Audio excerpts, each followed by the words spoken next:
Alright guys, welcome back to Urge. Jameson and Alex here with the next optional class feature, which is for the Ranger. AKA the whole new class called the Ranger. Made some big changes on here, so this is going to be a little bit of a longer video in this regard compared to the other optional class features. Right. Because there's quite a bit changed out here, but if you've not watched the other optional class feature videos from Tasha's Cauldron of Everything, basically they're just new options that either add on to or replace existing class features. And this is probably the most extensive. Oh, by far. By far. Of the Ranger, needing the most help, I would say. New giveaway. The D&D Beyond Players Bundle. Tons of character options. Make sure you like, subscribe, and comment down below on the video so you're entered to win a great giveaway coming from us very soon. So we'll just get right into it, guys, and just see what they get in the new optional features. All right, so starting off, you get Deft Explorer, which replaces the Natural Explorer feature, which is, picking your favorite terrain and getting like a lot of benefits around that special terrain. Right. This gives you 3 different features, level 1, level 6, and level 10, respectively. First of all, it's canny at level 1. Basically, you're getting expertise in a chosen skill. If you already have proficient, you get to double your proficiency bonus for that chosen skill. And also, you get to speak, read, and write 2 additional languages. So, nice little RP bump to start off at level 1. Yes. At 6, this is very Ranger thematic. You have roving. Your walking speed increases by 5. And you gain a climbing speed and a swimming speed equal to your walking speed, which I think is a good RP move. Yes. They are natural explorers, scouts. It very much fits that base Ranger theme. Right. Very well. And finally, at 10, you get Tireless. As an action, you can give yourself a number of temporary hit points equal to 1d8 plus your Wisdom modifier. You can use this action number of times equal to your proficiency bonus and regain all expended uses when you finish a long rest. In addition, whenever you finish a short rest, if you have a level of exhaustion, you can decrease it by 1. Yes. So, they're used to going and traveling and being out in the wild more. So it kind of has the feel of the original, natural terrain kind of thing. But it's more of a general use. Yes, now it's more valuable in more circumstances than it was before. And then, which you also get at level 1, because the way it works, it's kind of weird, because you got level 1, level 6, level 10 abilities here, but that's replacing the level 1 feature from the old Ranger. Correct. So this is still level 1 here, which replaces the favorite enemy feature, and it does work with the Foe Slayer feature, which is your level 20 capstone ability for the base Ranger. Right. Which just gives you extra damage based on your Wisdom modifier to your rolls once a turn. And the old feature, favorite enemy, it's basically you pick a creature type, and you just have special bonuses on that based on survival checks when tracking them. You learn like a language spoken, some things like that. So with the new one, favorite foe, it's a little bit different. When you hit a creature with an attack roll, you can call on your mystical bond with nature to mark the target as your favored enemy for 1 minute or until you lose concentration, as if concentrating on a spell. The first time on each of your turns that you hit a favored enemy and deal damage to it, including when you mark it, you can increase that damage by 1d4. You can use this feature to mark a favorite enemy a number of times equal to your proficiency bonus and regain all expended uses when you finish a long rest. It features extra damage increases. At level 6, it goes to 1d6. At level 14, it goes to 1d8. So it's kind of like a scaling Hunter's Mark that doesn't use a spell slot, essentially. Correct. It does still use the concentration, though. Right. So you're not going to, be able to do everything with it. Right. But you can choose spells accordingly. Yep. And you get more spell options as well. Indeed. So, to speed read through most of these, Entangle, Searing Smite, Aid, Enhance Ability, Gust of Wind, Magic Weapon, Summon Beast, Elemental Weapon, Meld into Stone, Revivify, Summon Fade, Dominate Beast, Summon Elemental, and Greater Restoration. Most of those being, buff spells to yourself or, summoning things, and then a couple of more like RP type spells or healing things like Greater Restoration. Revivify, all things that definitely feel like Rangers should be able to get. Revivify is probably the one that I'm like, but okay, fine. The rest of them all very much make sense. One thing I wanted to mention with the whole favorite foe thing that's different is you do lose the RP like tracking aspect, right? Which I wish they would have kept in.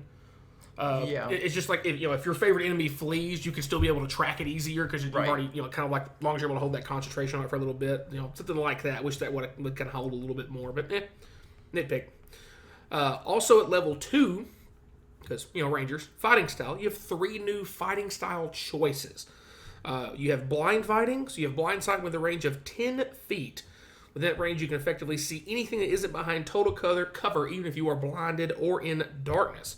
Moreover, you can see an invisible creature within that range unless it successfully hides from you.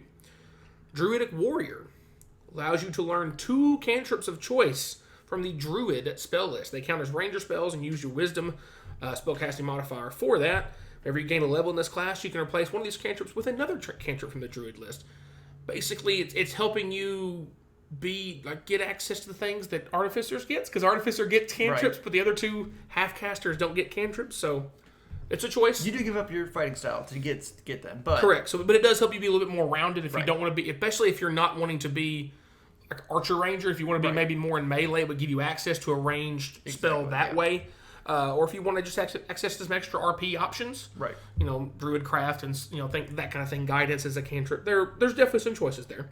And finally, the thrown weapon fighting. So if you wanted to throw darts, throw polearms, javelins, not polearms, but javelins and spears. I didn't say spears.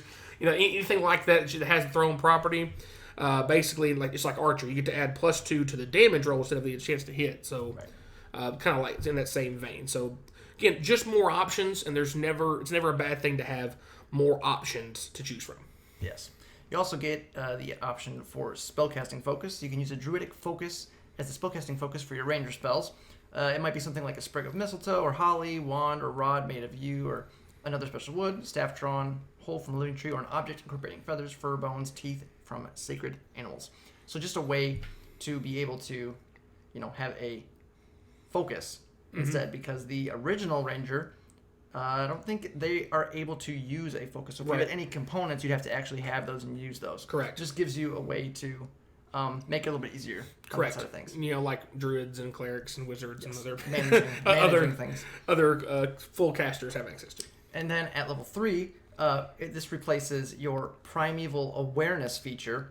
And it's called Primal Awareness. So it's very close. I feel like they could have made it a little bit worded differently because it's so close. Yeah. But whatever. The original Primeval Awareness, use your action to expend a spell slot to focus your awareness on a region around you. You get to, for 1 minute per level of the spell you expend, whether you can sense whether the following type of creatures are present within a mile of you, which is the same type: aberration, celestial, dragon, elemental, fae, fiends, undead.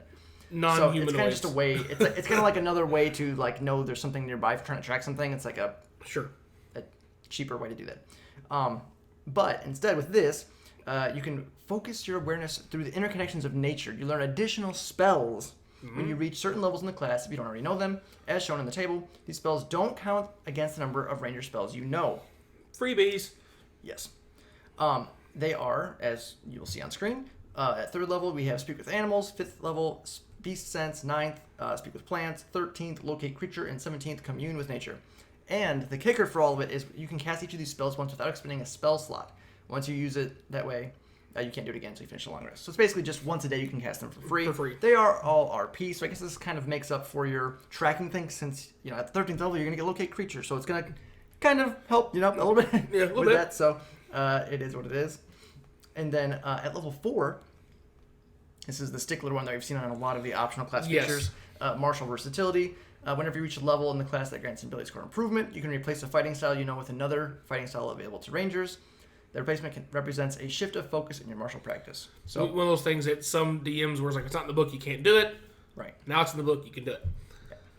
Finally, at 10, you have Nature's Veil. This replaces Hide in Plain Sight feature, which of the original Hide in Plain Sight feature... taking a minute to make some camouflage for yourself. This is now, as a bonus action, you can just magically become invisible, along with any equipment you were wearing or carrying until the start of the next turn. Use the feature number of times equal to your proficiency bonus, and gain all uses back when you finish a long rest. So instead of, you're skilled at stealth because you know terrain, you can cover yourself in leaves and twigs and stuff. It's nah, you're just invisible, son. Yeah, because you do also get when you can spend a minute to camouflage yourself. You also get a +10 to your stealth roll. Right. So this is just, instead of that, you just get invisibility. So it's just a direct upgrade essentially. And it's bonus actions. You can do it in combat even, to let you move without being detected, or a lot less likely to be detected at the very least. Right. So that covers everything that's there.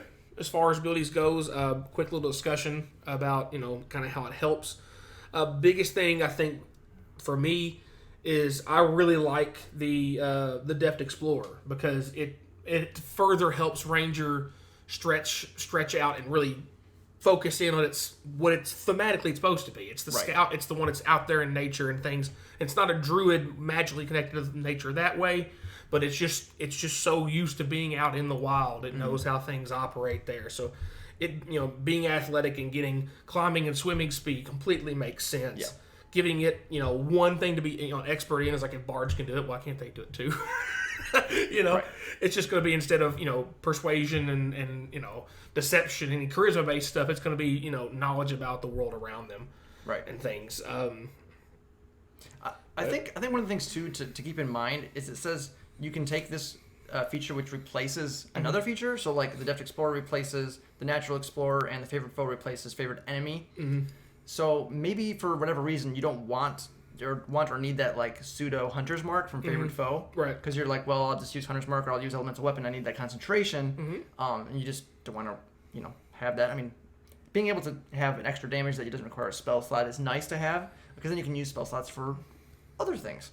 But the ability to be able to choose one way or another lets you have that option, especially if your DM lets you just say, maybe you take the Deft Explorer upgrade, but then you take the original Favored Enemy as well. So especially if you know like your campaign's going to be very thematic. Right. Like if you're going to have a super like horror themed campaign, there's going to be a lot of undead and things like that. So, maybe your character's used to living in this realm that has so much undead. If you're going to play like this Van Helsing character, it's like, maybe I'll just focus on killing undead stuff. Right. So definitely some interesting things. And again, with the primal awareness, not primeval. Anyways, with getting free spell slots that can be used once a day, that are very much roleplay dependent or focused, I would say. Yes. Like Speak with Animals, you're not really going to do that in combat, though it can happen. It's pretty rare. Yeah. Beast Sense, Speak with Plants, again, same kind of thing.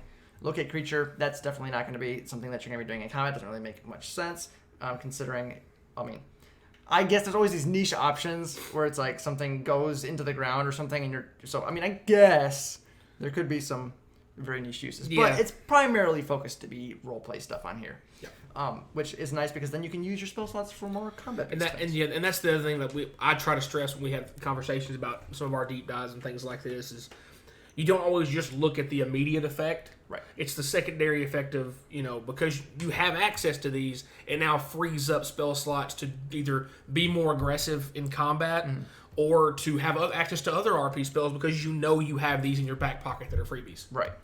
Exactly. At least and then once a day with no cost to you whatsoever. Yes. There is one other thing that I want to make a quick mention on that is going to be related to this. In Tasha's, they actually have new Beastmaster companions. Ah, yes. But for those, we'll just give you a quick overview of that. But what we're going to do is we're going to go over and re-review the Beastmaster Ranger with these new Beast Master companions, and with these additional options for the Ranger, and kind of re-review it essentially to see our thoughts that maybe has it changed based on these extra companions options and based on some of the new features you get with the Ranger. Yes. Because it's essentially, if you take all, there's so much optional class features, there's so much more to synergize with. In terms of like we use synergy as our third ranking on these things. Like, well, there's a lot more going on there now that you can work around. Exactly.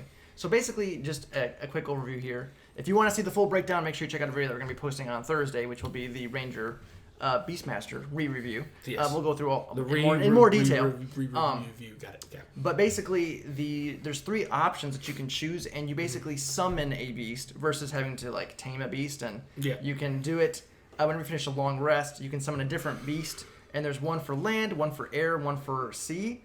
Yep. And so they're going to be better in different environments, and you can swap them out. They scale better. They each have individual abilities that are going to add extra value to combat. Yep. And it's going to have some changes as well where you can use your bonus action to command them instead of taking your action to command them. So some nice little bonuses on there, which again, we will go over these in detail on the next video. Staying with the Ranger theme here now that we've finished the... It's Ranger Week! Yes, Ranger Week.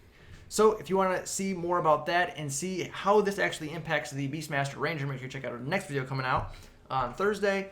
But guys, that's going to wrap it up for this one. Lots of new features and options for Ranger. let us know down below. Do you think this helps Ranger out enough? Do they need more help? Because it definitely helps Ranger. Yes. Just the question is it enough? And do you look at, and again, let us know. Are there maybe some other baseline classes you think would like to see this kind of a rework of additional options at the very least to try help diversify baseline classes some more? Right. So, as always, guys, love to read your comments down below. If you enjoyed the video, please remember to like, subscribe, hit the bell notifications so our new videos are coming out. Getting closer to that next round of giveaway, and then once we hit that one, we're going to be doing another round of giveaways, so stay tuned to the channel. Share it with your friends and everything. The faster we grow, the more giveaways we do. That's how it works. And pretty straightforward there. We got a lot of stuff in the works for you guys, so stay tuned to the channel. And as always, thanks for watching.